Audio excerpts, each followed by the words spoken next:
Sabi sa isang lyrics ng kanta, huwag mo na siyang balikan. Na-experience niyo na ba yun? Sakit ano? Gusto lang naman natin magmahal. Gusto lang nating makita. Pinili nating magmahal sa paraang gusto nating magmahal. Pero sinasaktan nila tayo sa paraang gusto nila. Laging tatandaan na ang taong merong pangmahal na iba, kailanman hindi nila mararamdaman yung sakit na nararamdaman mo dahil yung pag-ibig ng nakaraan nananatili pa rin sa kanila. Masakit maging rebound.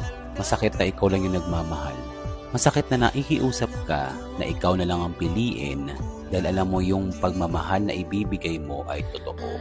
Kaysa sa taong gusto niyang balikan na dahil mahal pa niya, hindi niya makikita kung masasaktan ba siya ulit or hindi.